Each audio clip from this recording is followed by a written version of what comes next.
Tuhan menegur manusia yang menitik beratkan kehidupan hanya pada materi duniawi saja.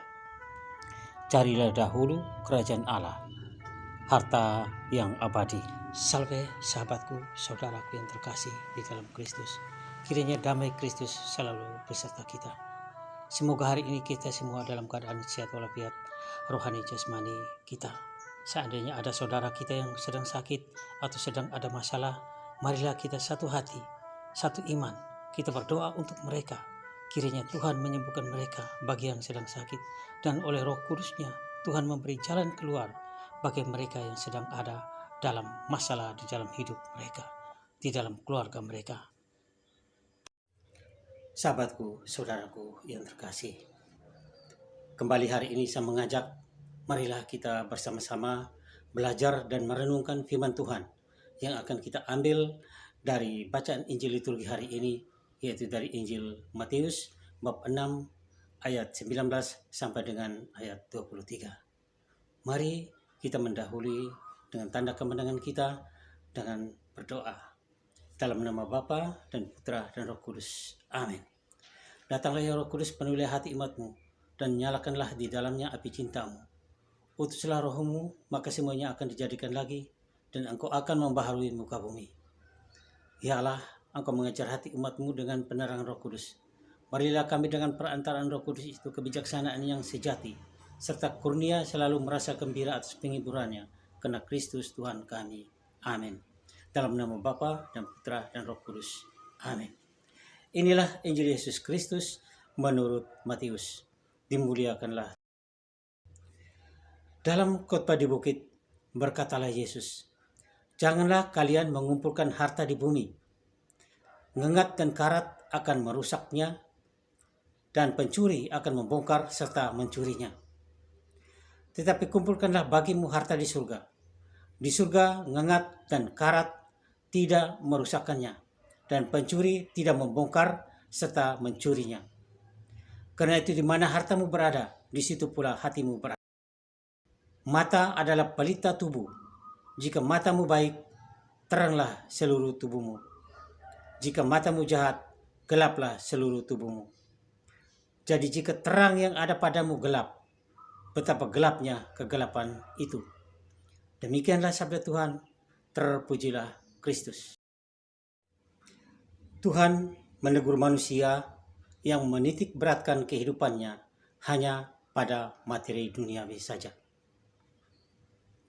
Sahabatku, saudaraku yang terkasih, kalau kita perhatikan setiap hari, baik di kota-kota besar, di desa-desa, di kampung, di jalanan, dimanapun itu, selalu ada manusia yang lalu lalang, hiruk pikuk, sibuk, penuh dengan aktivitasnya. Itulah namanya manusia bekerja, manusia berkarya. Manusia tidak ingin hidupnya penuh dengan kekurangan, sengsara, ataupun menderita. Maka untuk memenuhi kebutuhan hidupnya, ia harus bekerja. Ia harus pontang-panting tiap hari, bahkan bekerja siang dan malam. Hanya untuk memenuhi kebutuhan hidupnya. Hanya untuk menjauhkan hidupnya dari segala kekurangan, dari segala derita dan sengsara. Manusia ingin selalu hidup aman dan nyaman. Karena itu ia bekerja keras demi uang dan harta. Bahkan celakanya, ada yang memakai cara yang kurang halal untuk mencari uang dan harta. Memang tidak disangkal, uang merupakan salah satu kebutuhan yang dapat mempengaruhi kesejahteraan hidup manusia. Tanpa uang, orang bisa mengalami kesulitan dalam memenuhi kebutuhan hidupnya. Bahkan tanpa uang, saya juga mungkin tidak bisa membeli handphone untuk membuat video renungan ini. Namun demikian, manusia harus menuhankan uang atau harta. Manusia tidak perlu menomorsatukan uang dan harta kekayaannya, sehingga ia merupakan sang pencipta, sang pemilik harta itu sendiri, yaitu Allah, Sang Maha Pencipta. bacaan Injil hari ini, Matius mewartakan, Matius menulis dan menceritakan bahwa Tuhan menegur manusia yang menitik beratkan kehidupannya hanya pada materi duniawi, sehingga ia lupa akan sang penciptanya sendiri, yaitu Allah. Dalam khotbah di bukit, Yesus berkata, "Jangan kalian mengumpulkan harta di bumi. Ngengat dan karat akan merusakkannya, dan pencuri akan membongkar serta mencurinya. Tetapi kumpulkanlah bagimu harta di surga. Di surga, ngengat dan karat tidak akan merusakkannya, dan pencuri tidak membongkar serta mencurinya." Kita bisa baca di dalam Matius bab 19 sampai dengan ayat 20. Inilah perintah Tuhan Yesus yang harus kita taati dan kita jalani sebagai muridnya yang setia. Ada dua jalan atau ada dua pilihan di depan kita. Kita mau mengejar harta dunia ini, uang sebanyak-banyaknya, untuk hidup bahagia, sukacita, berfoya-foya, menikmati dunia ini hanya untuk beberapa puluh tahun. Atau kita mau mengejar harta surgawi yang penuh dengan derita dan sara, yang mungkin tidak mengenakan hidup kita, tapi menjamin kita bahagia, nikmat, sukacita untuk kekal, untuk selama-lamanya, abadi. Sebagai kita mau pilih yang mana? Memang harta yang kita miliki sekarang, harta yang kita peroleh sekarang adalah anugerah kasih Allah, rezeki dan berkat Allah. Namun semuanya itu hanya sebagai sarana untuk kita membantu manusia menjalankan tugas panggilan hidupnya. Ada orang berusaha setengah mati mengumpulkan harta kekayaannya, uang sebanyak-banyaknya ia miliki, tetapi ketika ia jatuh sakit, semua hartanya habis untuk biaya berobat. Ada juga orang kaya raya, tetapi hatinya tidak damai, tidak tenang, selalu takut kalau hartanya dicuri, hartanya dirampok, atau hartanya akan habis, dan lain-lain. Karena memang harta dunia, uang, itu fana, tidak abadi, tidak menjamin kita untuk bahagia. Sebagaimana pesan Yesus dalam bacaan Injil tadi. Karena itu Yesus mengharapkan perhatian para murid tidak tertuju kepada kekayaan dunia ini, tetapi pada kekayaan surgawi. Yaitu apa? Yaitu kasih Yesus Kristus sendiri. Manusia memang bisa terkena silau harta dan kenikmatan dunia ini. Maka sebagai murid Kristus, kita perlu terus mawas diri terhadap kilauan harta dunia ini yang begitu menggoda setiap orang. Panggilan sebagai murid Yesus tidak untuk mengumpulkan kekayaan yang bisa binasa, harta dunia yang fana, tetapi untuk kekayaan yang bisa bertahan sampai kepada kehidupan kekal. Kekayaan surgawi itulah sebuah kehidupan abadi. Dan harta itu ialah iman kita akan Yesus Kristus yang menderita, wafat, dan bangkit dari antara semua orang mati. Maka orang yang kaya raya pun, orang yang mempunyai kuasa, orang yang mempunyai jabatan, dia bisa juga mengumpulkan harta surgawi dalam hidupnya ketika ia tidak menggantungkan hidupnya pada hartanya, ketika ia tidak melekatkan hidupnya pada hartanya, pada uangnya, pada kekuasaannya, pada kekuatan pribadinya, tetapi ia menggantungkan hidupnya kepada Yesus Kristus yang sengsara, wafat, dan bangkit. Kalau hidup demikian, dia juga boleh memperoleh harta surgawi. Saudaraku, sahabatku yang terkasih, mari kita melihat teladan Santo Aloysius Gonzaga yang hari ini gereja memperingati pestanya. Ia lahir sebagai seorang bangsawan Lombardi, Italia. Sejak umur 4 tahun, ayahnya sudah melatih dia untuk menjadi seorang perwira perang. Melatih dia cara berperang yang mahir. Tetapi ketika ia berumur 10 tahun, ia menyaksikan bagaimana cara hidup kaum bangsawan yang penuh dengan intrik dan kebohongan. Setiap persoalan diselesaikan dengan pisau belati dan racun. Lalu Aloysius Gonzaga kecil, ia mengundurkan diri dari kehidupan bangsawan, kehidupan mewah di istana.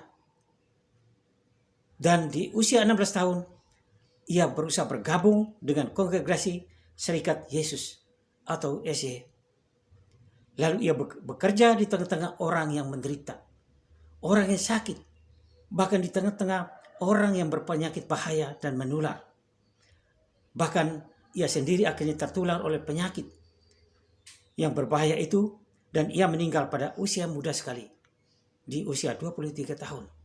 Ia bangsawan, ia kaya raya, ia mempunyai masa depan yang baik kalau harta dunia ini dia pegang. Tapi ia memilih harta surgawi, yaitu karya Yesus di ladang Tuhan. Ia menjadi santo pelindung dari penyakit berbahaya dan menular. Santo Aloysius Gonzaga mencari kekayaan surgawi dengan bekerja secara tata kerja surgawi, yaitu melepaskan kebangsawanannya, melepaskan kejayaannya, melepaskan kemewahan hidupnya sebagai seorang bangsawan, dan bekerja di ladang Tuhan, di kebun anggur Tuhan, untuk solidaritas, untuk setia kawan dengan saudara-saudaranya yang sedang menderita sakit berbahaya dan menular. Ia telah memperoleh harta surgawi yang tak akan pernah hilang, yang tak akan pernah punah, yaitu kehidupan abadi di dalam kerajaan Allah. Sahabatku, saudaraku yang terkasih, memang manusia membutuhkan sarana untuk hidup, terutama harta dan uang dan lain-lain. Sebagaimana pada umumnya manusia kerap kali menyindir dengan ungkapan, Tuhan, uang memang bukan segala-galanya, tetapi segala-galanya di dunia ini membutuhkan uang. Memang tidak disangkal manusia membutuhkan harta, terutama uang. Itu hal yang sangat wajar. Akan tetapi seharusnya harta dan uang yang berlimpah jangan sampai menjadikan kita budaknya. Budak uang, budak harta. Jangan sampai menjadikan kita tamak dan rakus. Ini berbahaya kalau sudah menjadi rakus dan tamak.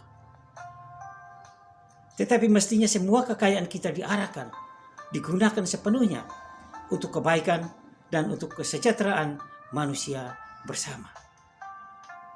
Bukan untuk ketamakan pribadi kita masing-masing.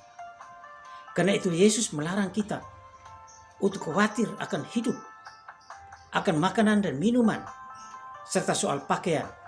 Sebab hidup itu lebih penting daripada makanan, dan tubuh itu lebih penting daripada pakaian. Ada ayat yang mengatakan, carilah dahulu kerajaan Allah dan kebenarannya, maka semuanya itu akan ditambahkan kepadamu. Matius bab 6 ayat 33. Tuhan sungguh peduli akan kehidupan kita, tentang sandang, pangan, papan, dan segala yang kita butuhkan. Tetapi Tuhan minta agar kita percaya bahwa semuanya itu akan diberikan kepada kita. Tapi dengan syarat kita arahkan mata hati, batin kita, hidup kita, bukan pertama-tama kepada harta duniawi, melainkan kepada kerajaan Allah. Sebab betapapun pentingnya sandang, pangan, dan papan, pada akhirnya semuanya itu akan hilang lenyap. Karena semua itu hanya titipan kepada kita. Semuanya itu akan kita tinggalkan. Sebagaimana Ayub berkata, dengan telanjang aku keluar dari kandungan ibuku, dengan telanjang juga aku akan kembali ke dalamnya. Baca di Ayub bab 1 ayat 21. Ungkapan ini mendorong kita agar di tengah kesibukan dunia kita tetap mampu mengutamakan panggilan surgawi dan bukan panggilan dunia ini. Baiklah kita mendengarkan jawaban atas sindiran di atas. Tuhan, uang memang bukan segala-galanya, tetapi segala-galanya membutuhkan uang. bagaimana Tuhan. Yakinlah akan kebenaran yang pertama. Uang bukan segala-galanya. Dan serahkanlah kepadaku untuk mengurus hal bahwa segala-galanya membutuhkan uang. Itu urusan Tuhan untuk kita. Rezeki, kemurahan, berkat itu datang dari Tuhan. Kita tidak usah sibuk dengan itu. Yang perlu kita perhatikan, uang bukan segala-galanya di hadapan Tuhan. Maka hidup kita akan damai sejahtera. Dan damai sejahtera bukan fana, tetapi damai sejahtera abadi. Damai sejahtera di dalam kerajaan surga. Demikianlah renungan kita hari ini. Saudaraku, siapa yang Santo Pelindungnya, Santo Aloysius Gonzaga, silakan tulis komen di kolom komentar di bawah ini. Marilah kita berdoa. Ya Tuhan, semoga gemilau harta dunia ini tidak menggoyahkan semangat kami untuk menjadi saksi-saksi kasih-Mu. Dan mohon tuntunlah kami ke jalan-Mu. Jangan biarkan kami berjalan di jalan sesat dan menyesatkan. Amin. Kemuliaan kepada Bapa dan Putra dan Roh Kudus, seperti pada permulaan, sekarang, selalu, dan sepanjang segala abad. Amin. Terpujilah keluarga kudus Nazaret, Tuhan Yesus, Bunda Maria, dan Santo Yosef, sekarang dan selama-lamanya. Amin. Semoga Tuhan Yesus Kristus selalu memberkati kita semua. Dalam nama Bapa dan Putra dan Roh Kudus. Amin. Salve, salam sukacita, murid Kristus.